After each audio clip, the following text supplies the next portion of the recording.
ਇੱਕ ਓੰਕਾਰ ਸਤਿਨਾਮ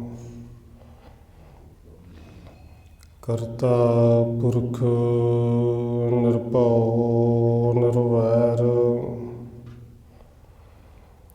ਅਕਾਲ ਮੂਰਤ ਅਜੂਨੀ ਸੈਭੰ ਗੁਰ ਪ੍ਰਸਾਦ ਜਿਤਾ ਜੀਉ ਪਿੰਡ ਸਭ ਤੇਰਾ ਤੂੰ ਅੰਤਰਜਾਮੀ ਪੁਰਖ ਭਗਵਾਨ ਦਾਸਨ ਦਾਸ ਕਹਿ ਜਨ ਨਾਨਕ ਜਿਹਾ ਤੂੰ ਕਰਾਹੇ ਤਿਹਾ ਕਰੀ ਵਖਿਆਣ ਸੋ ਕਹੋ ਟਲ ਗੁਰ ਸੇਵੀਐ ਅਹਨਸ ਸਹਿਜ ਸੁਭਾਏ ਦਰਸ਼ਨ ਪਰਸੈ ਗੁਰੂ ਕੈ ਜਨਮ ਮਰਨ ਦੁਖ ਜਾਏ ਹੋਵੈ ਸਿਫਤ ਖਸਮ ਦੀ ਨੂਰ ਅਰਸੋਂ ਕੁਰਸੋਂ ਝਟੀਐ ਤੁਧ ਡਿਠੇ ਸੱਚੇ ਪਾਤਸ਼ਾਹ ਮਲ ਜਨਮ ਜਨਮ ਦੀ ਕੱਟੀਐ ਸੱਜਣ ਸੱਚਾ ਪਾਤਸ਼ਾਹ ਸਿਰ ਸ਼ਾਹਾਂ ਦੇ ਸ਼ਾਹ ਜਿਸ ਪਾਸ ਬੈਠਿਆ ਸੋਹੀਐ ਸਭਨਾ ਦਾ ਵਿਸਾ ਵਾਹਿਗੁਰੂ ਸਾਹਿਬ ਜੀ ਤਨਾਸਰੇ ਮਹਲਾ ਪਹਿਲਾ ਘਰ ਪਹਿਲਾ ਚੌਪਦੇ ਇੱਕ ਓੰਕਾਰ ਸਤਿਨਾਮ ਕਰਤਾ ਪੁਰਖ ਨਿਰਭਉ ਨਿਰਵੈਰ ਅਕਾਲ ਮੂਰਤ ਅਜੂਨੀ ਸੈਭੰ ਗੁਰ ਪ੍ਰਸਾਦ ਜਿਉ ਡਰਤ ਹੈ ਆਪਣਾ ਕੈਸਿਉ ਕਰੇ ਪੁਕਾਰ ਦੁਖ ਵਿਸਾਰਨ ਸੇਵਿਆ ਸਦਾ ਸਦਾ ਦਾਤਾਰ ਜਿਉ ਡਰਤ ਹੈ ਆਪਣਾ ਕੈਸਿਉ ਕਰੇ ਪੁਕਾਰ ਦੁਖ ਵਿਸਾਰਨ ਸੇਵਿਆ ਸਦਾ ਸਦਾ ਦਾਤਾਰ ਸਾਹਿਬ ਮੇਰਾ ਨੀਤ ਨਵਾ ਸਦਾ ਸਦਾ ਦਾਤਾਰ ਰਹਾਉ ਅਨ ਦਿਨ ਸਾਹਿਬ ਸੇਵੀਐ ਅੰਤ ਛਡਾਏ ਸੋਏ ਸੁਣ ਸੁਣ ਮੇਰੀ ਕਾਮਣੀ ਪਾਰ ਉਤਾਰਾ ਹੋਏ ਦਿਆਲ ਤੇਰਾ ਨਾਮ ਧਰਾਂ ਸਤਿਗੁਰ ਬਣੈ ਜਾਉ ਰਹਾਉ ਸਰਬੰ ਸਾਚਾ ਏਕ ਹੈ ਦੂਜਾ ਨਾਹੀ ਕੋਇ ਤਾਕੇ ਸੇਵਾ ਸੋ ਕਰੇ ਜਾ ਕੋ ਨਦਰ ਕਰੇ ਤੁਧ ਬਾਜ ਪਿਆਰੇ ਕੇ ਵਰਹਾ ਸਾ ਵਡਿਆਈ ਦੇ ਜਿਤ ਨਾਮ ਤੇਰੇ ਲਾਗ ਰਹਾ ਦੂਜਾ ਨਾਹੀ ਕੋਏ जिस आज्ञा प्यारे जाए कहाँ रहाओ। सेवे साहिब अपना अवर न जंचू कोय। नानक ताका दास है बिंद बिंद चुक चुक होए। साहिब तेरे नाम विटों बिंद बिंद चुक चुक होए। साहिब तेरे नाम विटों बिंद बिंद चुक चुक होए। रहाओ। वाहिगुरु जी का खालसा वाहिगुरु जी की फतेह।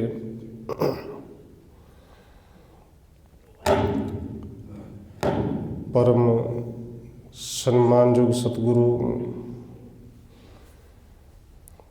चवर छत्र तखत दे मालक हाजरा हजूर जहरा जहूर शब्द गुरु जुगों जुग अटल सतगुरु धन श्री गुरु ग्रंथ ਸਾਹਿਬ महाराज सच्चे पातशाह जी की पावन पवित्र हजूरी अंदर जुड़ बैठे सतसंगी जनों आप जी वड्डे भागा वाले हो जो सत्कारयोग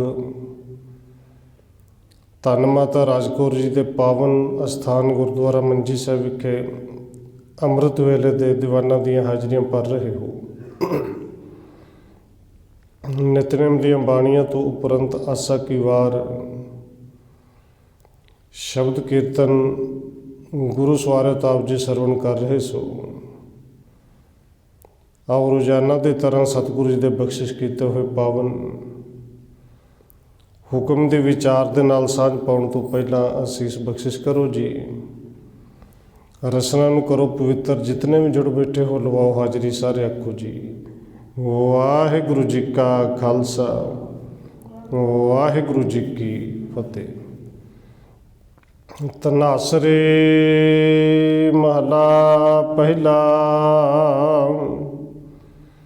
घर पहला चौपदे। तनासरी राग विच धन गुरु नानक देव सच्चे पातशाह जी के पावन बचन जो घर पहले दे विच गाउण की हिदायत की गई है। चौपदे 4 पदियां वाले पावन शब्द ने। अंग नंबर 660 है। इत्थे धनासरी राग की प्रारंभता है और ये राग ये शब्द शुरू करने तो पहलों सतगुरु धन गुरु नानक साहिब जी ने उस परिपूर्ण परमात्मा का मंगलाचरण किया है। एक ओंकार एक जड़ा अद्विती है जिंदे तुलना किसी के नाल नहीं की जा सकती। जड़ा अनुपम है जड़ा सर्वव्यापी है। ओंकार सर्वव्यापी है। वो परिपूर्ण परमात्मा उसदे सतगुरु जी ने 8 गुण थे वर्णन किए ने कि वो कैसा है। सतनाम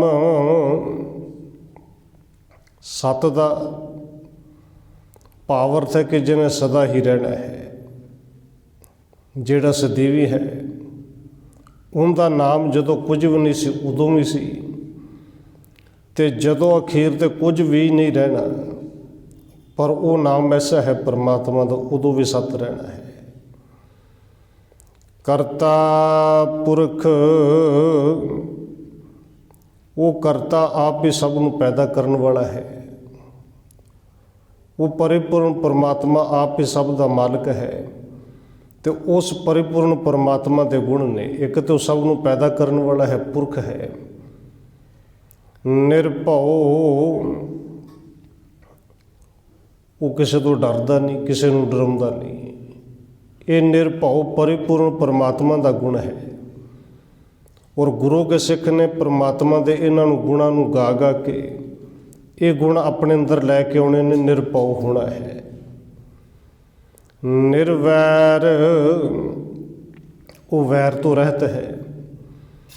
ਅਕਾਲ ਮੂਰਤ, ਉਹਦੀ ਮੂਰਤੀ, ਉਹਦੀ ਹਸਤੀ ਸਮੇਂ ਤੋਂ ਰਹਿਤ ਹੈ, ਅਕਾਲ ਤੋਂ ਰਹਿਤ ਹੈ।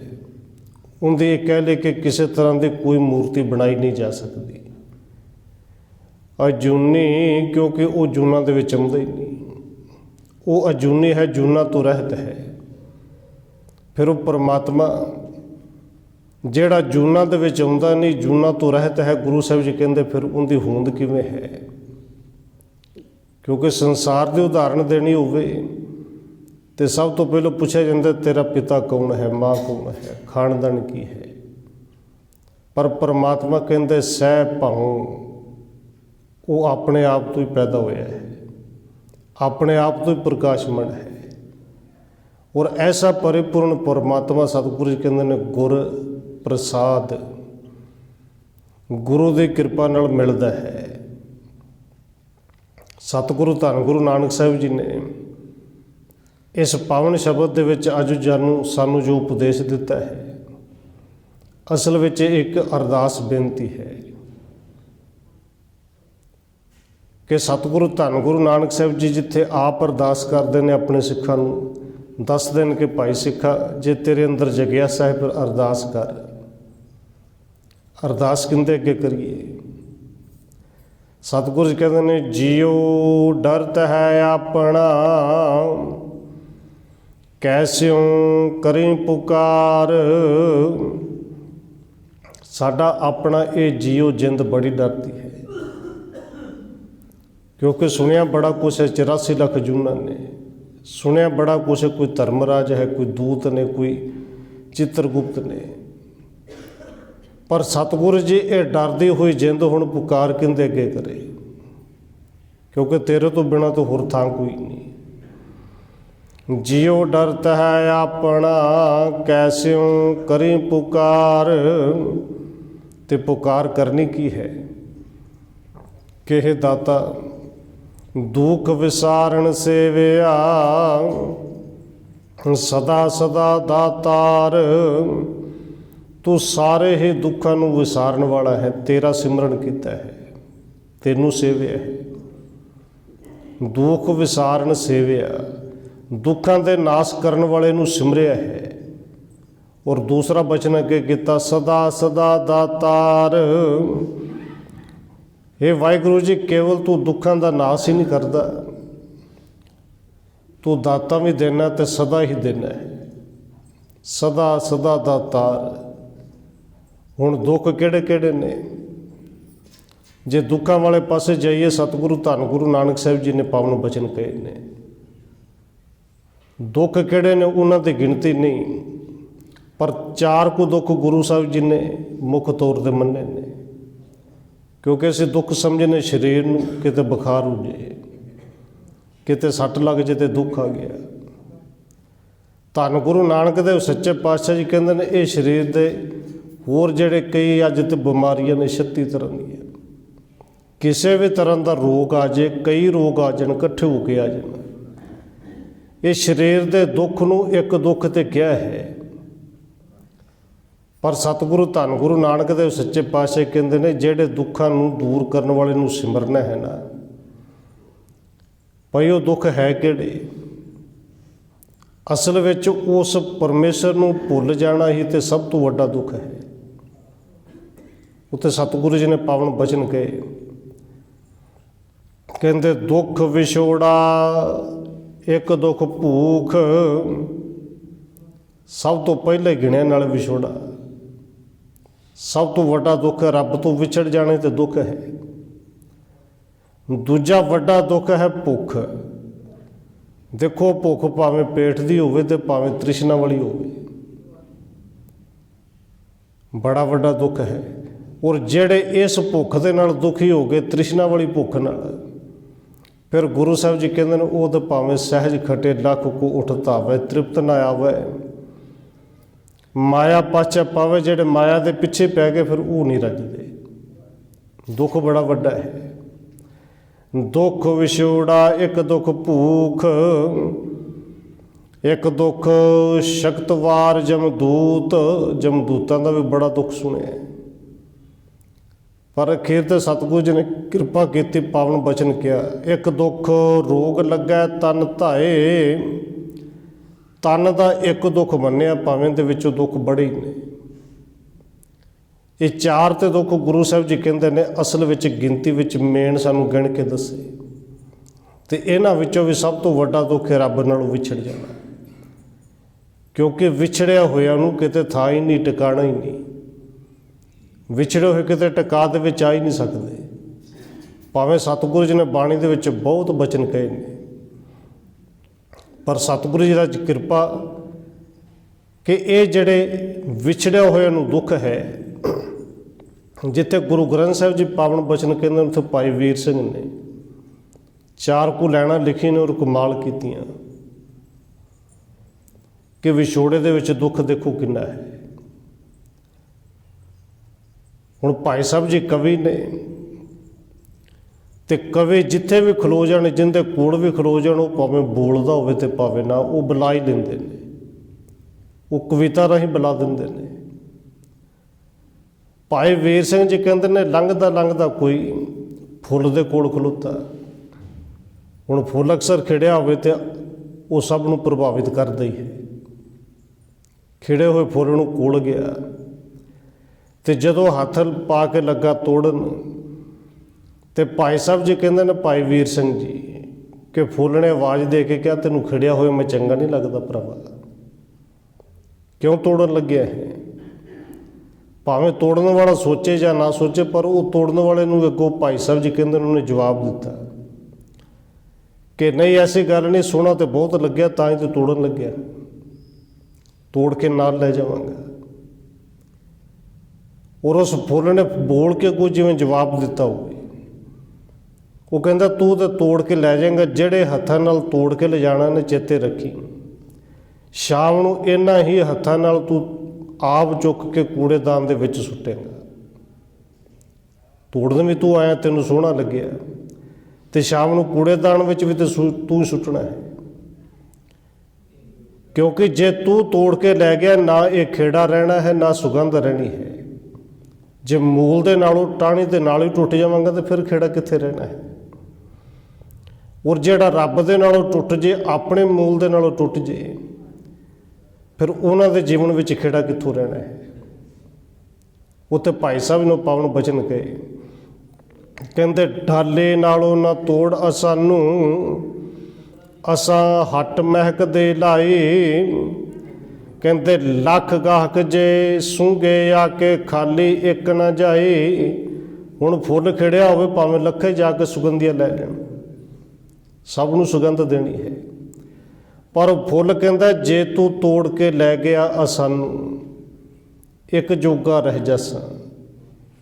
ਉਂਝ ते लखां ने सुगंधी लै जानी सी, तोड़ के लै गया तो कल्ले जोगा रह जाना, तो वह भी किन्ना कुछ समा।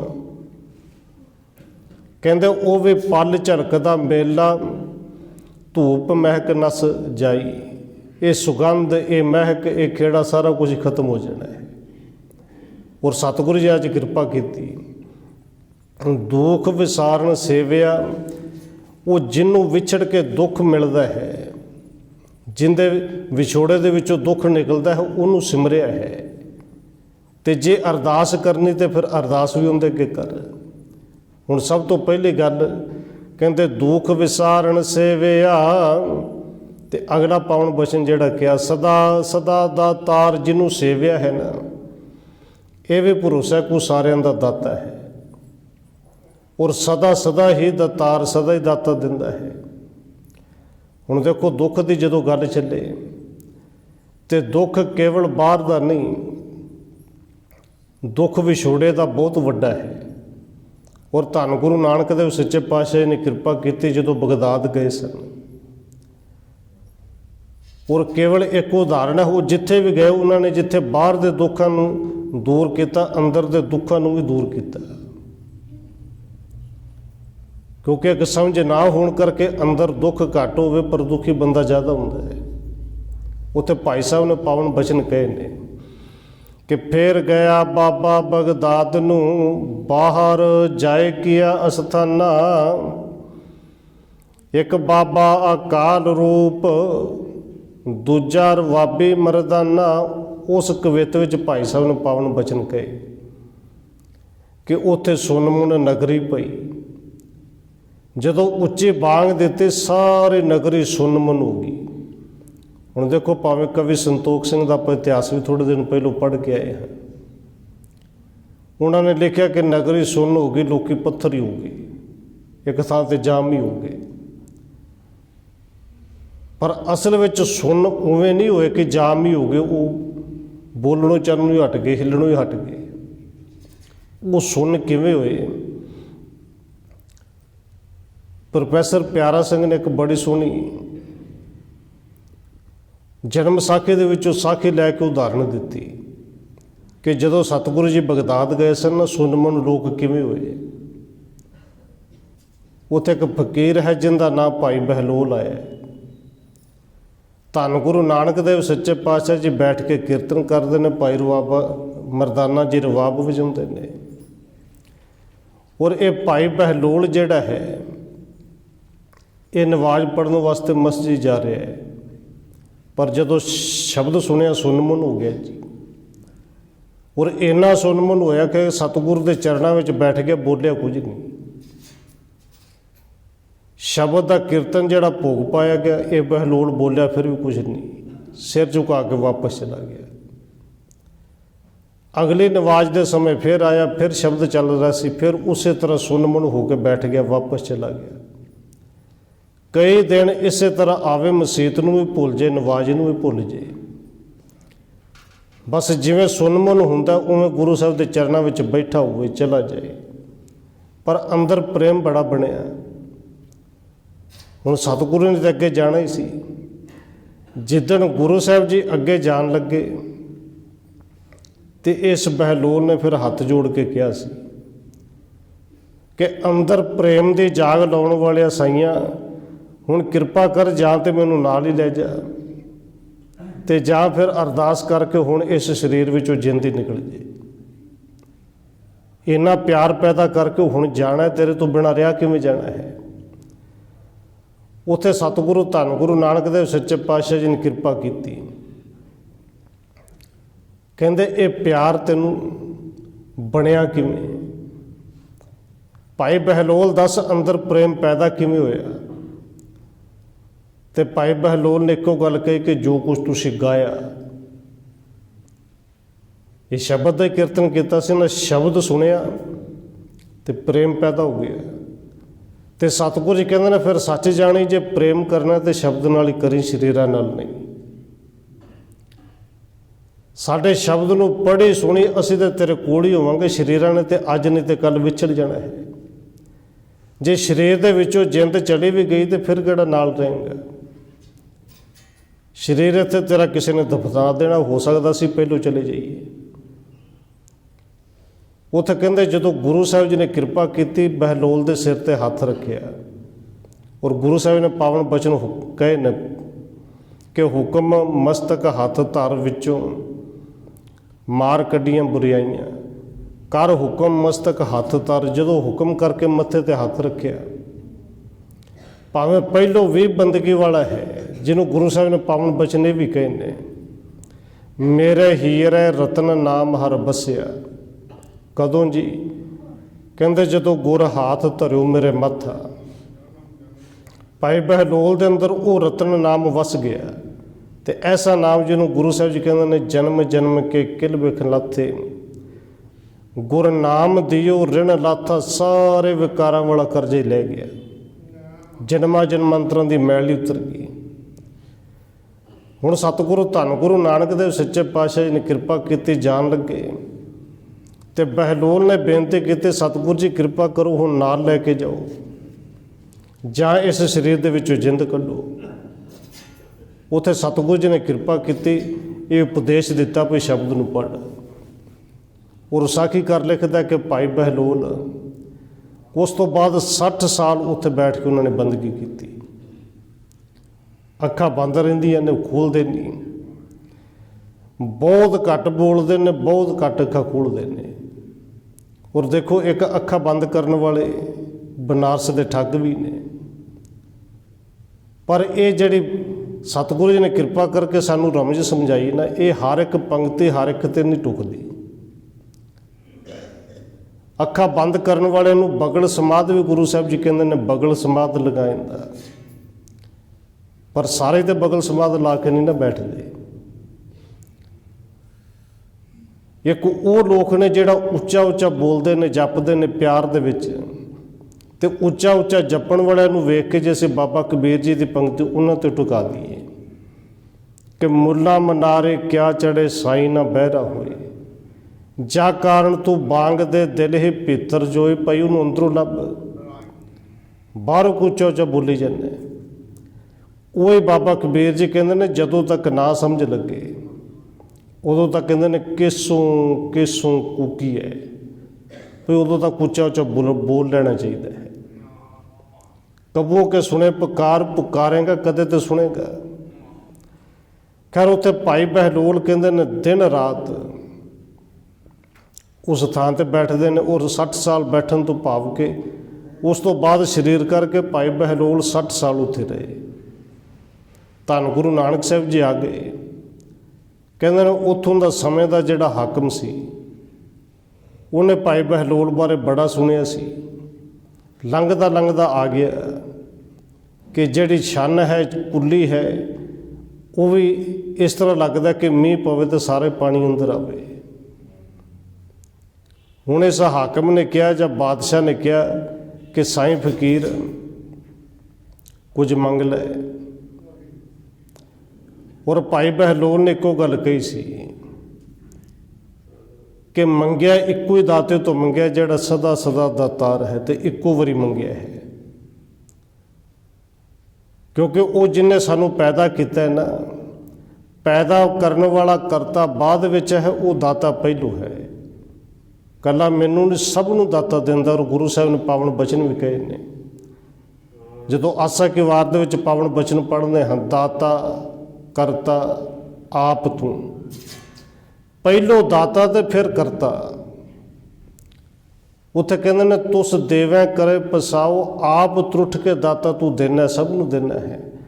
अज दा पावन बचन है सदा सदा दातार। ते भाई बहलोल कहते ने इक्को तो मंगया सी, तो वो मंगया भी केवल नाम सी। उस नाम दे विच इन्नी बरकत है कि मंगण वाली ते अंदर भुख रही नहीं। ते बादशाह तेरे वर्गे भखारी तो मैं मंगना भी की है कि तू तो आप किते न किते मंगना अल्लाह दे कोल रोज़ नवाज भावें पढ़ना, नवाज दे ना तो मंगदे ही है ना, ते ना तो अपना समा खराब कर ना मेरा समा कर, उठ के तू चला जाए। और कई बार कईयां नूं भुलेखा पै जाता है कि शायद मैं देना तो तां ही किसी का गुजारा चलता है। एक शिवा जी मरट्टा होया है, कहते वो किला बना रहा सी, भुलेखा उन्होंने भी पै गया। और भगत भीखन जी ने पावन बचन बाणी विच भी कहे ने, केवल साखी नहीं कि एडा वड्डा किला बनाया है, इन्ने लोगों नूं लाया, लगभग साल हो गए लगे, तो किले तो बने इन्हां दी भी रोजी रोटी चल जे। कहते शिवा जी का एक गुरु है जिनका नाम इतिहासकार ने समर्थ रामदास लिखे है। गुरु रामदास जी नहीं, उनका कोई गुरु है वो। कहते उनके कोल उन्होंने बड़े चाह दे नाल विखाए, देखो एडा वड्डा किला, नाले कह दिता कि सैकड़े लोग लगे ने, इन्हां दी रोजी रोटी भी चलती पई होंदी। कहते शिवा जी के गुरु ने कहा कि आ पत्थर है, किसी ने कहा कि पत्थर नूं तड़ाक। जदों पत्थर नूं तोड़िया उहदे विचों निकलिया कीड़ा। कहते शिवा जी के गुरु ने कहा कि शिवा जी देख इनू भी रोजी तू ही दिंदा होवेगा, जिहड़ा पत्थर दे विच कीड़ा है इनू भी तेरे करके रोजी मिलती होनी है। कहते हाथ जोड़ के कि पत्थर विच मैं किसी नूं की दे सकना, तो कहते फिर भुलेखा ना पाल, इत्थे संसार दे विच भी तू किसी नूं कुछ नहीं दे सकता, क्योंकि जिहड़ा पत्थर दे विच बैठे हुए कीड़िਆਂ नूं दे सकता है, तो मनुख दे तो फिर दो हत्थ ने पैर ने, इहदे कोल सोच समझ है, इनू क्यों ना देगा। ਉੱਥੇ ਭਗਤ ਧੰਨਾ ਜੀ ਤੋਂ ਪਾਵਨ ਬਚਨ ਨੇ। ਕਹਿੰਦੇ ਪਾਖਾਨ ਕੀਟ ਗੁਪਤ ਹੋਏ ਰਹਿਤਾ, ਤਾਚੋ ਮਾਰਗ ਨਹੀਂ। ਹੁਣ ਪੱਥਰ ਵਿੱਚ ਕਿਹੜਾ ਰੋਡ ਬਣੇ ਨੇ ਜਿੱਥੋਂ ਟਰਾਲੀ ਚੜੀ ਜਾਣੀ ਕੀੜਿਆਂ ਨੂੰ ਜਾ ਕੇ ਖੁਰਾਕ ਪਾਈ, ਕੋਈ ਰਸਤਾ ਨਹੀਂ, ਬਿਲਕੁਲ ਗੋਲ ਹੈ, ਬੰਦ ਹੈ, ਕੋਈ ਮੋਰੀ ਵੀ ਨਹੀਂ। ਔਰ ਭਗਤ ਜੀ ਕਹਿੰਦੇ ਨੇ ਉੱਥੇ ਬੈਠਾ ਹੋਇਆ ਕੀੜਾ ਉਹਨੂੰ ਖੁਰਾਕ ਉਹ ਦੇ ਰਿਹਾ ਹੈ। ਪਖਾਨ ਕੀਟ ਗੁਪਤ ਹੋਏ ਰਹਿਤਾ, ਤਾਚੋ ਮਾਰਗ ਨਹੀਂ। ਕਹਿ ਧੰਨਾ ਪੂਰਨਤਾ ਹੂੰ ਕੋ, ਮਾਤਰੇ ਜੀ ਡਰਾਹੀ। ਐ ਮੇਰੇ ਜਿੰਦੇ ਮਤਾ ਡਰਦਾ ਰਵੇ ਕਿਵੇਂ ਮਿਲੇਗੀ ਰੋਜੀ। ਉਹ ਸਦਾ ਸਦਾ ਦਤਾਰ ਹੈ, ਪੱਥਰਾਂ ਵਿੱਚ ਵੀ ਦਿੰਦਾ ਹੈ। ਹੁਣ ਸਤਿਗੁਰੂ ਜੀ ਨੇ ਕਿਰਪਾ ਕੀਤੀ, ਉਹ ਜਿਹੜਾ ਦੁੱਖਾਂ ਨੂੰ ਵਿਸਾਰਨ ਵਾਲਾ ਹੈ ਉਹਨੂੰ ਸਿਮਰ। ਉਹ ਜਿਹੜਾ ਸਾਰਿਆਂ ਨੂੰ ਰੋਜੀ ਦੇਣ ਵਾਲਾ ਦਾਤਾ ਹੈ, ਉਸ ਦਤਾਰ ਦੇ ਕੇ ਬੇਨਤੀ ਕਰ। ਉੱਥੇ ਕਹਿੰਦੇ ਨੇ ਭਾਈ ਬਹਿਲੋਲ ਨੇ, ਜਦੋਂ ਬਾਦਸ਼ਾਹ ਕਹਿੰਦਾ ਕਿ ਕੁਝ ਮੰਗ ਦਿਆਂ, ਤੇ ਭਾਈ ਬਹਿਲੋਲ ਕਹਿੰਦਾ ਕੁਝ ਨਹੀਂ ਚਾਹੀਦਾ, ਆਪਣਾ ਸਮਾਂ ਵੀ ਨਾ ਖਰਾਬ ਕਰ, ਮੇਰਾ ਵੀ ਨਾ ਕਰ। ਬਾਦਸ਼ਾਹ ਉੱਠ ਕੇ ਚਲਾ ਗਿਆ, ਪਰ ਨਾਲ ਦੇ ਚੇਲਿਆਂ ਨੇ ਕਿਹਾ ਕਿ ਫਕੀਰ ਬਾਬਾ ਆਪਣੇ ਲਈ ਨਹੀਂ ਸੀ ਮੰਗਣਾ, ਘੱਟੋ ਘੱਟ ਆ ਜਿਹੜੀ ਛੱਤ ਤੋਂ ਡਿੱਗਦੀ ਪੈਂਦੇ ਵਾਸਤੇ ਮੰਗ ਲੈਂਦਾ, ਸਾਡੇ ਲਈ ਮੰਗ ਲੈਂਦਾ। ਬਾਦਸ਼ਾਹ ਆਪ ਚੱਲ ਕੇ ਆਇਆ ਸੀ। ਪਰ ਭਾਈ ਬਹਿਲੋਲ ਨਾਲ ਦੇ ਨੂੰ ਚੇਲਿਆਂ ਨੂੰ ਪੁੱਛਦਾ ਕਿ ਜਦੋਂ ਬਾਦਸ਼ਾਹ ਆਇਆ ਸੀ ਤੁਸੀਂ ਧਿਆਨ ਕੀਤਾ ਹੈ ਕਿ ਮੈਂ ਬੈਠਾ ਕਿਹੜੇ ਢੰਗ ਨਾਲ ਸਾਂ? ਚੌਂਕੜਾ ਮਾਰਿਆ ਸੀ ਜਾਂ ਮੈਂ ਝੁੱਕ ਕੇ ਬੈਠਾ ਸਾਂ ਜਾਂ ਕਿਹੜੇ ਢੰਗ ਨਾਲ? ਹੁਣ ਉਹ ਕਹਿੰਦੇ ਨੇ ਬਾਦਸ਼ਾਹ ਜਦੋਂ ਆਇਆ ਬਾਬਾ ਤੂੰ ਬਿਲਕੁਲ ਲੱਤਾਂ ਅੱਗੇ ਖਿਲਾਰ ਕੇ ਬੈਠਾ ਸੀ, ਪੈਰ ਬਾਦਸ਼ਾਹ ਵਾਲੇ ਪਾਸੇ, ਲੱਤਾਂ ਪਸਾਰ ਕੇ ਬੈਠਾ ਹੋਇਆ ਸੀ। ਔਰ ਭਾਈ ਬਹਿਲੋਲ ਕਹਿੰਦੇ ਜੇ ਅੱਜ ਉਹਦੇ ਅੱਗੇ ਹੱਥ ਪਸਾਰ ਲੈਂਦਾ ਨਾ, ਤੇ ਯਾਦ ਰੱਖਿਓ ਜਿਹੜਾ ਹੱਥ ਪਸਾਰਨ ਦੀ ਜਿਹਨੂੰ ਆਦਤ ਪੈ ਜਾਏ ਫਿਰ ਉਹ ਪੈਰ ਪਸਾਰ ਕੇ ਨਹੀਂ ਬੈਠ ਸਕਦਾ। ਤੇ ਚਿੰਤਾ ਨਾ ਕਰੋ। ਔਰ ਗੁਰੂ ਸਾਹਿਬ ਨੇ ਪਾਵਨ ਬਚਨ ਵੀ ਕਹੇ ਨੇ, ਨਾਨਕ ਚਿੰਤਾ ਮਤ ਕਰੋ, ਚਿੰਤਾ ਤਿਸ ਹੀ ਹੈ। ਜਿਹਨੇ ਪੈਦਾ ਕੀਤਾ ਉਹਨੂੰ ਆਪ ਹੀ ਚਿੰਤਾ ਹੈ। ਔਰ ਇੱਥੇ ਸਤਿਗੁਰੂ ਕਹਿੰਦੇ ਨੇ ਐਸਾ ਦਾਤਾ ਜਿਹੜਾ ਸਦਾ ਸਦਾ ਦਾਤਾਰ ਹੈ। ਅੱਗੇ ਫਿਰ ਪਾਵਨ ਬਚਨ ਕਹੇ ਕਿ ਸਾਡਾ ਮਾਲਕ ਕੋਈ ਹੈ। ਸਾਹਿਬ ਮੇਰਾ ਨੀਤ ਨਵਾ, ਸਦਾ ਸਦਾ ਦਾਤਾਰ। ਸਦਾ ਸਦਾ ਦਾਤਾ ਤੇ ਦਿੰਦਾ ਹੀ ਹੈ, ਦਾਤਾਰ ਤੇ ਹੈ ਹੀ, ਪਰ ਨਿਤ ਨਵਾਂ ਹੀ ਹੈ। ਦੇਖੋ ਦੁਨੀਆ ਦੇ ਵਿੱਚ ਦਾਨ ਕਰਨ ਵਾਲੇ ਬੜੇ ਨੇ, ਇੱਕ ਤੋਂ ਇੱਕ ਨੇ, ਪਰ ਉਹ ਦਾਨ ਕਰਨ ਵਾਲੇ ਕੋਲ ਕੋਈ ਆਪ ਚਲਾ ਜਾਏ ਨਾ, ਪਹਿਲੀ ਵਾਰੀ ਤਾਂ ਹੋ ਸਕਦਾ ਬੜਾ ਖੁਸ਼ ਹੋ ਕੇ ਦੇਵੇ, ਲੋੜ ਰੱਬ ਨਾ ਕਰੇ ਦੁਬਾਰੇ ਫਿਰ ਪੈ ਜਾਏ, ਦੂਜੀ ਵਾਰੀ ਵੀ ਦੇ ਦੇ, ਤੀਜੀ ਵਾਰੀ ਘਰ ਦੇ ਵਿੱਚ ਕੋਈ ਮੁਸੀਬਤ ਪੈ ਜਾਏ ਉਹ ਫਿਰ ਆਸ ਲੈ ਕੇ ਚਲਾ ਜਾਏ ਕਿ ਉੱਥੋਂ ਕੰਮ ਮੇਰਾ ਬਣ ਜਾਣਾ ਹੈ, ਮੇਰੇ ਲੋੜ ਪੂਰੀ ਹੋ ਜਾਣੀ ਹੈ। ਔਰ ਤੀਸਰੀ ਵਾਰੀ ਮੈਨੂੰ ਲੱਗਦਾ ਦੇ ਤੇ ਭਾਵੇਂ ਬੇਸ਼ੱਕ ਦੇਵੇ, ਪਰ ਫਿਰ ਸੁਣਾਏਗਾ ਜ਼ਰੂਰ ਕਿ ਹਰ ਵਾਰੀ ਇੱਥੇ ਆ ਜਾਏ ਨਾ ਕੁਛ ਆਪਣੇ ਵੀ ਹੱਥ ਪੈਰ ਹਿਲਾ। ਦਾਨੀ ਬੜੇ ਨੇ, ਇੱਕ ਤੋਂ ਇੱਕ ਨੇ, ਪਰ ਮੇਰਾ ਸਾਹਿਬ ਮੇਰਾ ਮਾਲਕ ਉਹ ਦਾਤਾ ਹੈ ਜਿਹੜਾ ਸਦਾ ਹੀ ਨਿਤ ਨਵਾਂ ਹੈ। ਦੇ ਕੇ ਕਦੇ ਨਹੀਂ ਚਿਤਾਰਦਾ ਕਿ ਪਹਿਲੋਂ ਦਿੱਤਾ ਸੀ ਉਹ ਕਿੱਥੇ, ਪਹਿਲੋਂ ਦਿੱਤਾ ਸੀ ਉਦੋਂ ਤਾਂ ਕਦੇ ਯਾਦ ਨਹੀਂ ਕੀਤਾ। ਖੈਰ ਸਤਿਗੁਰੂ ਜੀ ਕਿਰਪਾ ਕਰਦੇ ਨੇ। ਸਾਹਿਬ ਮੇਰਾ ਨੀਤ ਨਵਾ, ਸਦਾ ਸਦਾ ਦਾਤਾਰ ਰਹਾਉ। ਅਨ ਦਿਨ ਸਾਹਿਬ ਸੇਵੀਐ, ਅੰਤ ਛਡਾਏ ਸੋਏ।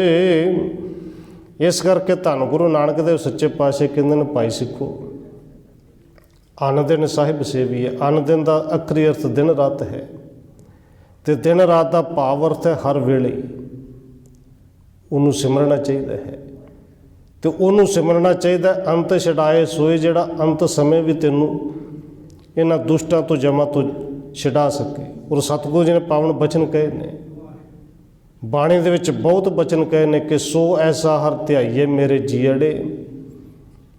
ਜਾਂ ਸਤਿਗੁਰੂ ਜੀ ਨੇ ਪਾਵਨ ਬਚਨ ਕਹੇ ਸੋ ਐਸਾ ਹਰ ਨਾਮ ਜਪੀਏ ਮਨ ਮੇਰੇ, ਜੋ ਅੰਤੇ ਅਵਸਰ ਲਏ ਛਡਾਏ। ਔਰ ਉਸ ਥਾਂ ਤੋਂ ਜਿੱਥੋਂ ਗੁਰੂ ਸਾਹਿਬ ਜੀ ਕਹਿੰਦੇ ਨੇ ਜਹ ਮਾਤ ਪਿਤਾ ਸੁਤ ਮੀਤ ਨਾ ਪਾਈ, ਜਿੱਥੇ ਮਾਤਾ ਪਿਤਾ ਨਹੀਂ ਬਚਾ ਸਕਦੇ, ਪੁੱਤਰ ਧੀਆਂ ਨਹੀਂ ਬਚਾ ਸਕਦੇ, ਭਾਈ ਮਿੱਤਰ ਨਹੀਂ ਬਚਾ ਸਕਦੇ, ਚਾਹ ਕੇ ਵੀ ਸਾਥ ਨਹੀਂ ਦੇ ਸਕਦੇ।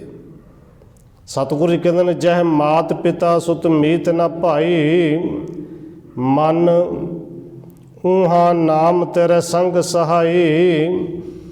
ਉਹਨੂੰ ਸਿਮਰ ਜਿਹੜਾ ਅੰਤ ਸਮੇਂ ਵੀ ਤੈਨੂੰ ਛਡਾਵੇ, ਜਿੱਥੇ ਹਰ ਥਾਂ ਤੇ ਤੇਰਾ ਮਦਦਗਾਰ ਹੋਵੇ। ਹੁਣ ਸਤਿਗੁਰੂ ਜੀ ਨੇ ਪਾਵਨ ਬਚਨ ਕਹਿ ਕਹਿੰਦੇ, ਜਿੱਥੇ ਵੈਦੋ ਨਾ ਵਾਈ ਭੈਣੋ ਨਾ ਭਾਈ, ਜਿੱਥੇ ਨਾ ਕੋਈ ਵੈਦ ਨਾ ਕੋਈ ਡਾਕਟਰ ਨਾ ਕੋਈ ਭੈਣ ਨਾ ਕੋਈ ਭਰਾ, ਇੱਕੋ ਸਹਾਈ ਰਾਮ ਹੈ। ਕੇਵਲ ਇੱਕੋ ਹੀ ਉਹ ਨਾਮ ਹੈ ਜਿੱਤੇ ਸਹਾਇਤਾ ਕਰਨੀ ਹੈ। ਇਸ ਕਰਕੇ ਉਹਨੂੰ ਸਿਮਰ ਜਿਹੜਾ ਹਰ ਵੇਲੇ ਤੇਰਾ ਮਦਦਗਾਰ ਹੈ, ਅੰਤ ਸਮੇਂ ਜਿਹੜਾ ਤੈਨੂੰ ਛਡਾਉਣ ਵਾਲਾ ਹੈ। ਸੁਣ ਸੁਣ ਮੇਰੇ ਕਾਮਣੀ ਪਾਰ ਉਤਾਰਾ ਹੋਏ। ਕਾਮਣੀ ਦਾ ਅਰਥ ਇੱਕ ਥਾਂ ਤੇ ਇਸਤਰੀ ਵੀ ਹੁੰਦਾ ਹੈ, ਜੀਵ ਰੂਪੀ ਇਸਤਰੀ। ਇੱਥੇ ਕਾਮਣੀ ਦਾ ਅਰਥ ਅਰਦਾਸ ਹੈ। ਮੇਰੀ ਅਰਦਾਸ ਬੇਨਤੀ ਸੁਣ ਸੁਣ ਕੇ ਪਾਰ ਉਤਾਰਾ ਜ਼ਰੂਰ ਹੋਵੇਗਾ। ਤੂੰ ਅਰਦਾਸ ਕਰ, ਪੁਕਾਰ ਕਰ। ਔਰ ਅੱਜ ਦੇ ਇਸ ਸਾਰੇ ਸ਼ਬਦ ਵਿੱਚ ਹੈ ਹੀ ਪੁਕਾਰ। ਸੁਣ ਸੁਣ ਮੇਰੀ ਕਾਮਣੀ ਪਾਰ ਉਤਾਰਾ ਹੋਏ, ਦਿਆਲ ਤੇਰੇ ਨਾਮ ਤਰਾ ਸਤ ਕੁਰਬਾਨੈ ਜਾਉ। ਹੁਣ ਪੁਕਾਰ ਕਰਨ ਵਾਲਾ ਇੱਕ ਭਰੋਸਾ ਵੀ ਰੱਖਦਾ ਹੈ ਕਿ ਸਤਿਗੁਰੂ ਜੀ ਤੇਰੇ ਦਰ ਤੇ ਪੁਕਾਰ ਕਰਨ ਆਇਆ ਹੈ। ਦਿਆਲ ਤੇਰੇ ਨਾਮ ਤਰਾ, ਮੈਨੂੰ ਭਰੋਸਾ ਤੇਰੇ ਨਾਮ ਕਰਕੇ ਮੈਂ ਇਸ ਭਵਸਾਗਰ ਤੋਂ ਉਤਰ ਜਾਣਾ ਹੈ। ਇਸ ਕਰਕੇ ਸਤ ਕੁਰਬਾਨੇ ਜਾਉ, ਮੈਂ ਤੇਰੇ ਤੋਂ ਸਦਾ ਹੀ ਕੁਰਬਾਨ ਜਾਵਾਂ। ਰਹਾਉ ਸਰਬੰਗ ਸਾਚਾ ਏਕ ਹੈ, ਦੂਜਾ ਨਾਹੀ ਕੋਏ। ਸਰਬੰਗ ਸਾਚਾ ਏਕ ਹੈ, ਸਾਰੀਆਂ ਥਾਵਾਂ ਤੇ ਕੇਵਲ ਇੱਕ ਉਹ ਹੈ ਜਿਹੜਾ ਸਦਾ ਸੱਚ ਰਹਿਣ ਵਾਲਾ ਹੈ। ਉਹਦੇ ਤੋਂ ਬਿਨਾਂ ਦੂਜਾ ਕੋਈ ਹੈ ਹੀ ਨਹੀਂ। ਜਿਹਨੂੰ ਭਗਤ ਜੀ ਕਹਿੰਦੇ ਨੇ ਬਾਣੀ ਦੇ ਵਿੱਚ, ਭਾਵੇਂ ਬਹੁਤ ਬਚਨ ਕਹੇ ਨੇ, ਸਭੈ ਘਟ ਰਾਮ ਬੋਲੇ। ਰਾਮਾ ਬੋਲੇ, ਰਾਮ ਬਿਨਾ ਕੋ ਬੋਲਾ ਰੇ। ਬੋਲੇ ਤੇ ਤਾਂ ਜੇ ਰਾਮ ਤੋਂ ਬਿਨਾ ਕੋਈ ਦੂਜਾ ਹੋਵੇ। ਸਤਿਗੁਰੂ ਜੀ ਕਹਿੰਦੇ ਨੇ ਸਾਰੀਆਂ ਥਾਵਾਂ ਤੇ ਤੂੰ ਆਪ ਹੈ, ਤੇਰੇ ਤੋਂ ਬਿਨਾ ਕੋਈ ਦੂਜਾ ਹੈ ਹੀ ਨਹੀਂ।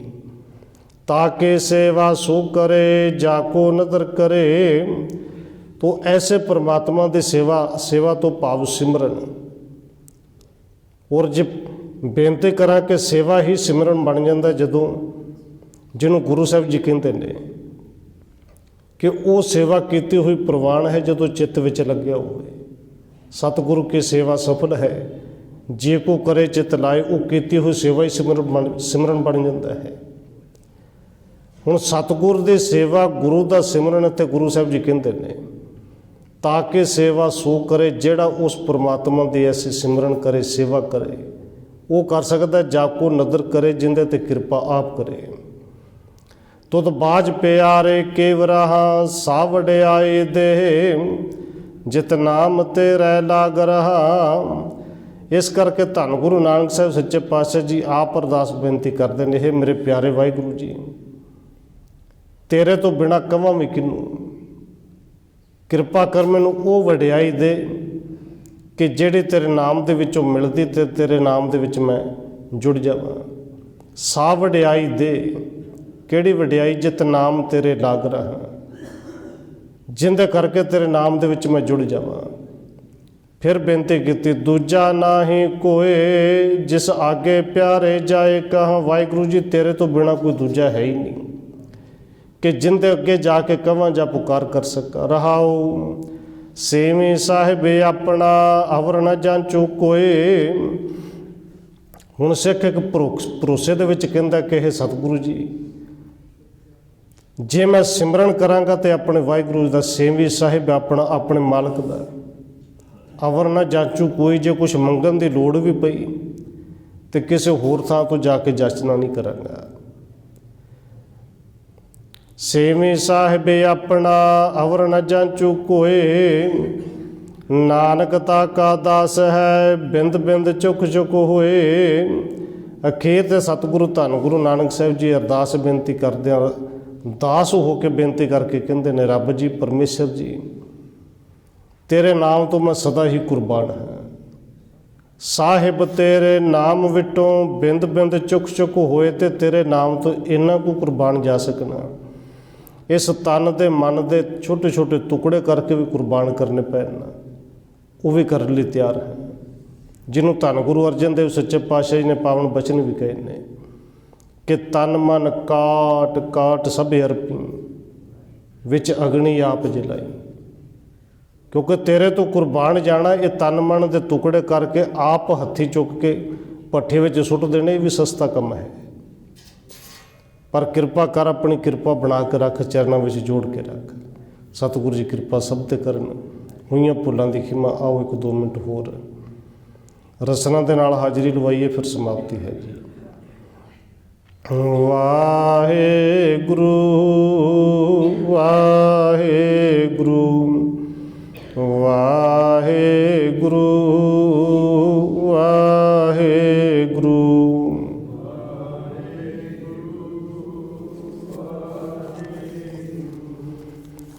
ਵਾਹਿਗੁਰੂ ਵਾਹਿਗੁਰੂ